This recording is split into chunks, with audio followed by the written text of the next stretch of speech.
Luanne Sims, and welcome to Life After Baby on 1520 AM WCAG and streaming live on WCAG1520.com. From bottles to books, spit up to social media, diapers to dorms, and everything in between, each week I interview local parenting experts.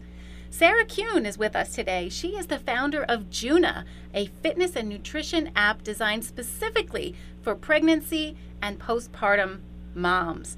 Sarah is a pre- and postnatal exercise specialist and has spent the last 10 years of her career building, launching, and marketing digital fitness products like Beachbody on demand. Sarah realized there was a serious gap in the market during her own path to motherhood and started her mission to create the product that she wished she had had during pregnancy and beyond. Sarah, thank you for being with us today. Thank you so much for having me. So how old are your kids now? My kids are my son just turned 3 2 weeks ago, and my daughter turned 1 in July. So I have a 1 and 3, and I'm deep in it. So you are right in the thick of it. So you've been just in time to have another one, right? Excellent. That's exactly right. Is that an announcement you're making? No, I wish. No, no. We do want a third, but we will. It's not currently in the cards right now. You're gonna hold steady at the moment and exactly. Wait a little bit. Well, that's awesome, but that's also a wonderful, fun age. I can tell you, my kids are a little bit older, 12 and 14, and when you get to that stage, you just look back with nothing but great memories, and it all seems so easy, and you can't imagine why you were ever so tired. But I know that when you're in the middle of it, there's good reason for all of that. So. Why don't you tell us the story of what prompted you to start Juna?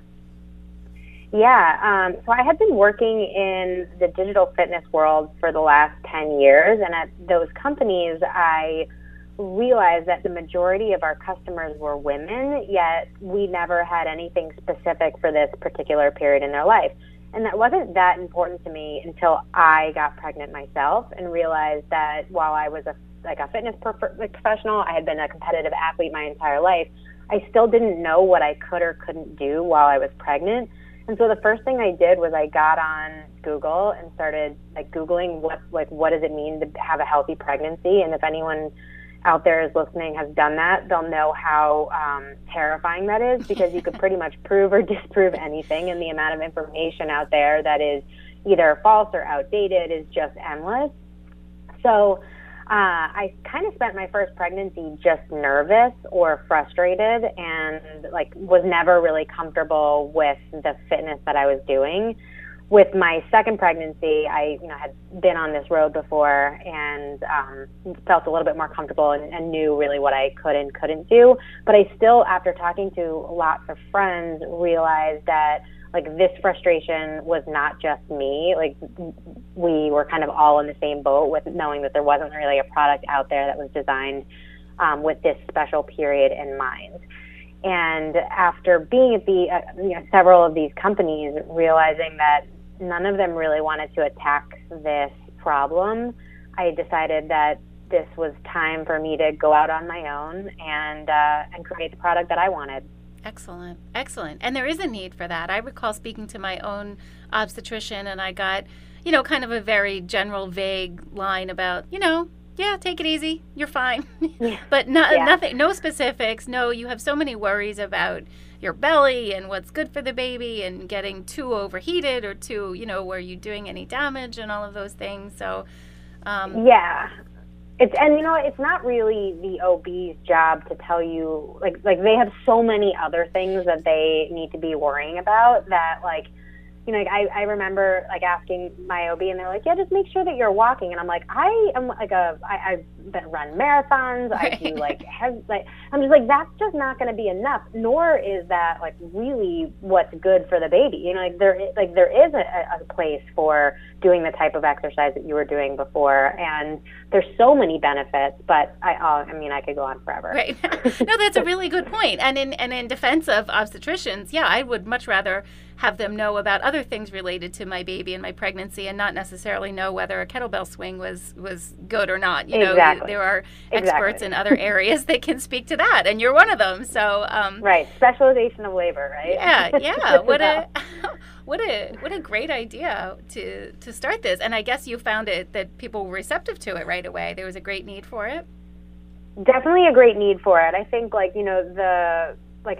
think about my largest competition, and that's really just people that aren't doing anything. Like anyone out there that is in a similar space, like it's wonderful. Like the more women who are active during their pregnancies and postpartum experience, like that's wonderful. I think there's way more people out there that don't even know that they should be working out, and those are the people that like we're hoping to reach through, especially our Instagram channel, which is kind of talking about all things health, pregnancy, and postpartum rather than just talking about fitness. And I have to tell you, I've been looking at your Instagram today, and as I mentioned, I am 12 years since my last pregnancy, but I am fascinated by your Instagram page. Oh, thank you. I think there's a lot of good advice out there for any woman who has had a baby in the recently or a long time ago, or maybe women in general. Lots of things about nutrition and vitamins. And I have to say your graphics are fantastic. They're eye-catching. They're simple. They're easy to understand. Thank you. That is very much appreciated. Our goal is to like synthesize the really complicated information that most people don't have time for and put it in a nice graphic. So I'm glad that that's achieving that. Yeah, and I think you've done that. And one in particular that we were looking at here today at the station, there is one that shows different vegetables, and it's how to speak to children and gives alternate language, things that may be helpful and things that would help more. So, for example, you could say apples are good for you. That may not be so helpful, but you could say red food gives you a strong heart, and that might be a lot more helpful. And so if you already have kids, even if you're not pregnant or in a postpartum period, there's some really good advice here just for moms in general. Yes, that actual I can't take credit for that graphic. Actually, that is a Kids Eat in Color one, which we just resonated so much with us. A lot of her messages she's a registered dietitian that focuses on, I think she's a feeding specialist for kids. But I love the message, especially and how to apply it to adults and us, and moms as individuals, because I think the same message can be be related back to us as well. Absolutely. And even if you're pulling this information from other resources, I think having one place at Juna, and your Instagram handle is juna.moms, correct? Exactly. Yes, exactly. Finding someone to pull that information together for you in one place where it is relevant to you as a pregnant or postpartum mom, I think is really useful. So thank you. What do you think the biggest misconception is when it comes to exercise and pregnancy? There's a few. I think the biggest one is that if you're exercising, you're taking away from your baby. That one gets me every time. I've had people say to me, are you really exercising? You're taking away nutrients from your baby. And I'm like, well, that's actually not true. In a recent study, people that exercise rigorously in their first 2 trimesters have more productive placentas than people that didn't. Wow. And so things like that, it's the non-evidence-based fear-mongering that happens, just annoys me. And then the other one, which got me while I was pregnant, was you shouldn't work out and have your heart rate go above 140 beats per minute. And that's just not how us as fitness professionals recommend it anymore, because your heart rate goes up, your resting heart rate goes up when you're pregnant regardless, because you have so much more blood pumping around in your body. So and that number is just so different for everybody. So to give a general BPM to stay under, I'm one of those people that I would exercise at 180 beats per minute. That's just my orange zone. Okay. And so I was like, oh my God, I can't even walk if I am doing this. But what we recommend now is using the talk test. So if you're exercising, you should be able to hold a light conversation. So that's 2 to 3 word sentences. And if you can't do that, then you're probably pushing it a little too hard, and you should taper back a bit. Okay. Now, what about someone who is not currently exercising and then they get pregnant and they want to become healthier during their pregnancy? Do you recommend someone who hasn't been doing anything? Is this a good time to jump in, or should they just kind of lay low and keep what they were doing before? No, they should start exercising. It's never too late to start exercising. Now, I wouldn't recommend not working out and then going out and running 5 miles. There's definitely the breadcrumb approach where you should just start small so if that's like, hey, I'm going to go for a light walk today. I'm going to do 10 minutes. Tomorrow I'm going to do 15 minutes. The next day I'm going to do 20 minutes. I'm going to jog for 3 minutes, whatever it is. But it's like really building up the foundations before you start to go crazy. In the Juna app, like we have like a recommended like program for you with exercises. Now, if you haven't worked out before, maybe you just do one round of the exercises instead of doing the full 30 minutes and then build up your strength so that you can get through the full 30-minute workout. You can also do any of the exercises with just body weight rather than using dumbbells or the loop bands, which we suggest. So there's ways to modify or progress the exercises you're doing, but there's definitely no reason to not start because you haven't been doing it. Because you can, even if you start in the third trimester, you'll still see benefits. And you'll still see the benefits with your labor and recovery, that it's just so worth it to get started. Yeah, I have a cousin who had a really horrific delivery that was, I don't know, like a record-breaking long labor. And the doctor told her that if she was super fit at the time, that if she hadn't been so fit, she never would have, lasted through that, and they would have had a very different outcome. Probably a C-section very early on, and she was happy that she was able to be strong enough to get through all of that. Now, what about, I know a lot of people, it's obviously a common thought, not a good one, that that pregnancy is the time to eat whatever you want, eat for two. What about nutrition and that component of Juna? Can you speak to that a little bit? Yes. You are not eating for two. That is it's a fun thing to say, but like really in the first trimester, you need no additional calories. Like your caloric intake should remain the same. In the second and third trimester, it's kind of around 250 and then 350 increase. So it's really just like a small snack / like small mini meal that you need extra.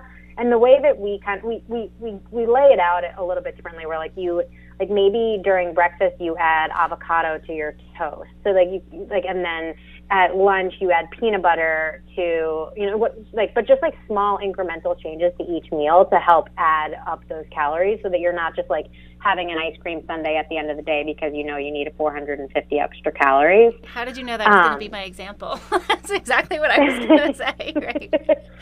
And by the way, if you do that every now and then, it's not the end of the world. Like, you are pregnant. It is, there are cravings. Those are very real. And so like I subscribe to the 80-20 rule. If you're good about your nutrition 80% of the time, then you're really doing a good thing for your body. But for the app, the approach we took was being less prescriptive and more additive than the traditional like diet that you will see. So like when you think pregnancy, everyone thinks about, okay, what can I eat anymore? And we wanted to take the approach, okay, you're pregnant. What nutrients should you add to your diet and how do you get them in? So each week we talk about the development of of what's going on with your baby and your body and what nutrients are specifically important that week. And then we give you 2 ingredients that are high in that nutrient or vitamin, and then we give like 3 to 5 recipes for ways to integrate that nutrient in. So it's like, okay, I feel like crap I'm in my first trimester. I really don't feel like eating anything good, but you know what? Juna's telling me to eat avocado. I will figure out a way to get avocado in because it's important for the neural tube, whatever it is. But we give you that overview so you can look at it from 1,000 feet rather than being like, oh, I know I'm just supposed to eat healthy and lots of nutrients. Exactly. I love that. Well, we need to take a break. I love the idea of adding instead of taking away. We are talking with Sarah from Juna, which is an exercise and nutrition app for pregnant and postpartum moms. And when we come back, maybe we'll talk more about the postpartum and a little bit more about the adding versus taking away. This is Life After Baby. We'll be back in a few minutes.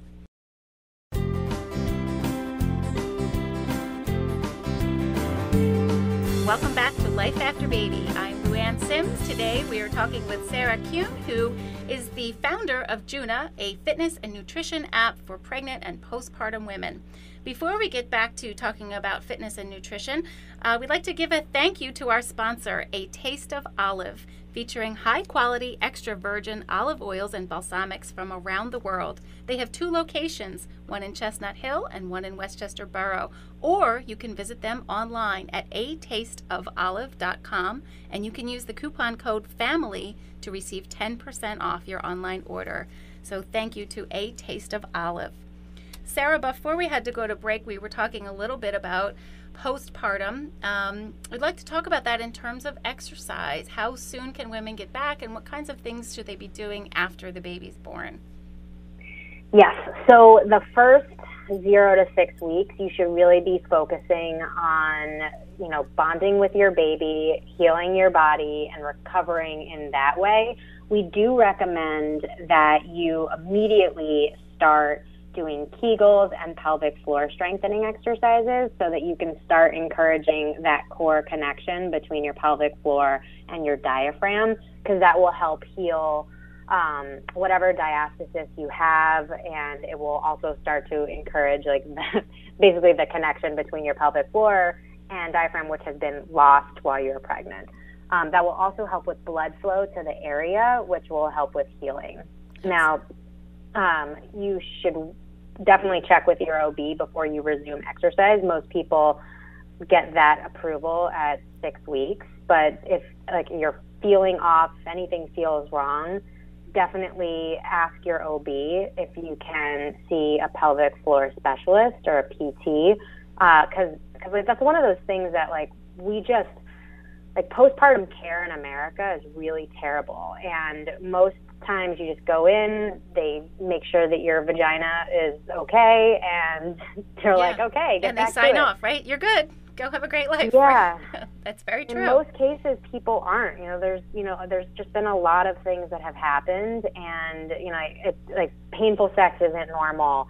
Peeing when you sneeze isn't normal. Peeing when you laugh isn't normal. So if you have any of those things, advocate for yourself. Ask for a referral to a PT specialist.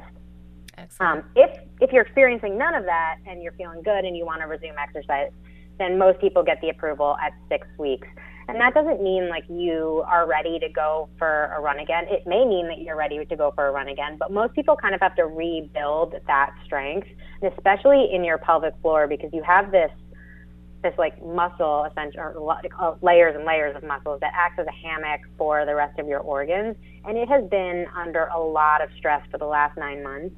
So it's super important to kind of give that area a minute to rebuild its strength. Okay. and that just takes time. And so we don't recommend resuming your HIIT classes or Barry's boot camp or Orange Theory. That's just really intense.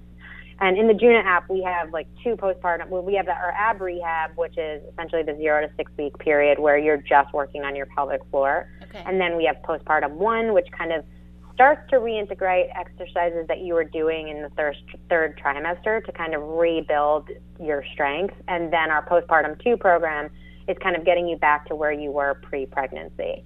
Excellent. So do those programs that you offer, is that a specific exercise set that you're sharing with people?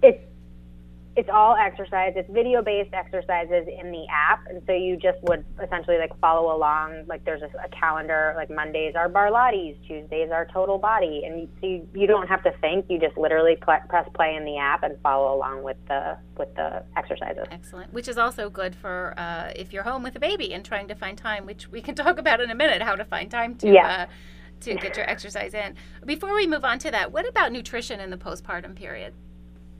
Yeah, the first 12 weeks are really all about fueling your body both for healing and for lactation, if that's the choice that you go with. We obviously support fed is best, but we do talk a lot about how do you fuel your body for optimizing for lactation, and it's super important in those first 6 weeks if you're one going to be breastfeeding, that you're fueling your body and drinking enough water. And our approach has really been eating whole foods and giving recipes that are healthy and kind of more whole foods oriented, if that makes sense. Yeah, absolutely. what about, sometimes we know, or we could use an app like Juna to find out what we should be doing. But as a new mom who's going through so many emotions and so many things psychologically and energy-wise, if a new mom is not feeling confident or good about herself, do you have any tips for getting motivated to even do anything, or to even open the app? How can women kind of light that fire again when they have so many other things and emotions going on? Yeah, I think for me, I think so much has been rooted in this, like, I want to get my body back, or I want to lose the baby weight. And that mentality is just unhealthy. And it's kind of counterintuitive for reaching your goals, because then you have all this stress and anxiety and then cortisol pumping through your body while you're trying to nurse your baby or feed your baby and bond and connect. And so the way I root it in is, like, what does exercise do for me that, like, other than, like, my body image? So, like, it helps me feel saner. I feel clearer. I have more energy. It makes me sleep better. And I think, like, so it's like finding your why that isn't rooted in an aesthetic thing, because that aesthetic thing is going to have a much longer time period to achieve it. And so, like, how can I get instant gratification from something now versus, like, oh, I'm going to lose weight, but it's going to be 3 months from now, so there's no way I'm going to stick to this plan. Right. If that makes sense. Absolutely. It makes a lot of sense. And a lot of times it's a cure or a step toward making you feel better in general. So, you might be not feeling yourself. You've lost your identity in a way, or you have a new identity and you don't know who you are and you're not sleeping. And getting out and moving can help you to kind of alleviate some of those feelings that might be getting you down. And by the way, even if that's just going for a walk with your baby in the stroller or in a carrier, like, just getting outside will help make you feel better. And then the other thing about, like, I call it just pressing play, because that's really what I do, especially because I work out at home. So it's like I just have to press play on something so that I can follow along with it. Excellent. And it's like I just, like, my advice to moms is to not be rigid with, like, when you're going to do it. Like, babies are inherently not rigid. So if we're rigid, like, I'm like, I only work out in the morning, so I'm going to wake up before the baby gets up. Well, who knows, like, if the baby's going to wake up a little bit earlier, and then you're not going to be able to do it. So, like, it's just like looking at your day, being like, okay, what window can I get this in at? And if I didn't get it in the expected window, like, don't throw it to the side and be like, well, it's not happening today. Just, like, find a time, put on your exercise clothes, and commit to 10 minutes. And then most likely you'll feel so good that you'll do it a little bit longer. That you'll keep going. I absolutely think that's true. And you know what, there's so many times I've gone for a walk or a run and felt so much better than before I started, that I want to come home and write a note to myself that says, read this when you're feeling bad. And then, it's going to say, just go for a walk, just go for a run, just go do some kind of exercise, and you will feel better when you're done, I promise. So thank you for that. So let's talk about, we only have a few minutes left, but I'd like to talk about, we have a segment we like to call We've All Been There, which is, we throw out things that we all go through, and sometimes you feel like you're the only one that's experiencing this, especially as a new mother. So it's 5 p.m., you're exhausted, maybe you've been at work all day and you've picked your child up from care. The last thing you feel like doing is cooking a healthy meal. And we have all been there. And then you have guilt, thinking you're the only one that doesn't feel like doing this. How do all these other mothers prepare these beautiful photo-worthy dinners? Meals, yeah. Right? So we've all been there. We're all in that position. So let's talk about some tips we have for people to motivate themselves to get out of that slump, not order a pizza, and prepare something that's going to be healthy for them and their family. Yeah, I never thought I'd be able to offer advice on this, but because I go through this all the time, but my one tip which has been very helpful for my family, is having, like, 1 or 2 go-to meals that you always will have on hand, and that that your kids will eat and that you won't feel guilty about. So my kids absolutely love Trader Joe's gnocchi, and it takes 7, it's like the frozen gnocchi or whatever. I, like, literally throw it in the pan, and then I steam up broccoli on the side, and that's their dinner. They get broccoli and they eat the gnocchi. We're both happy. They've gotten a little bit of cheese, a little bit of pasta, and their broccoli. Right. And so whatever else it is, like there's, we also hit like quesadillas are a big one. So I make sure that there's spinach in the quesadilla, there's avocado on the side, and it's like very easy to make. I love that. So that's my advice. That is a really great idea, and I am with you 100%. And my latest thing is frozen vegetables. I like to try to buy fresh vegetables, but I realized that if I keep bags of frozen sliced peppers in the freezer, that I'm so much more likely to make a meal than pull something out and wash it and cut it up, et cetera, et cetera. Yes. Yes. So we are unfortunately almost out of time. We could talk to you forever about all of these things because they're so useful for new mothers who don't have another resource for things like this. Yeah. So tell us again how people can find you and find your app. Yeah, you can find us on Instagram at juna.moms, or you can download the app in the iOS App Store. We're only available in iOS right now. Android soon to come. But if you just search for Juna, we are the first one to come up. That's awesome. And if I try to download it, are they going to be able to tell that my youngest is 12 years old? Or are they going to let me? You're going to let me do it? They will, I think. It may have actually, I think postpartum right now is only it's only within the last 2 years. Okay. All right. Yeah, sorry. Well, I'm still going to follow your Instagram and read all the fantastic advice and things that you have there. So thank you so much for being with us today. We appreciate the advice. Thank you for tuning in to Life After Baby. Life After Baby was created by Leslie Hudson, hosted by Luanne Sims, and produced by Kyle Hudson. Thank you to our sponsor, A Taste of Olive. And our theme song is by Doug Keller. And we'd like to thank Sarah Kuhn again from Juna for joining us today. You can find her online at juna.co or on Instagram at juna.moms. When the kids are finally asleep, visit our website at lifeafterbabyshow.com. Find our podcast wherever the finest podcasts are found, and follow us on Instagram and Facebook at Life After Baby Show. And don't forget to take care of yourself so you can take better care of them.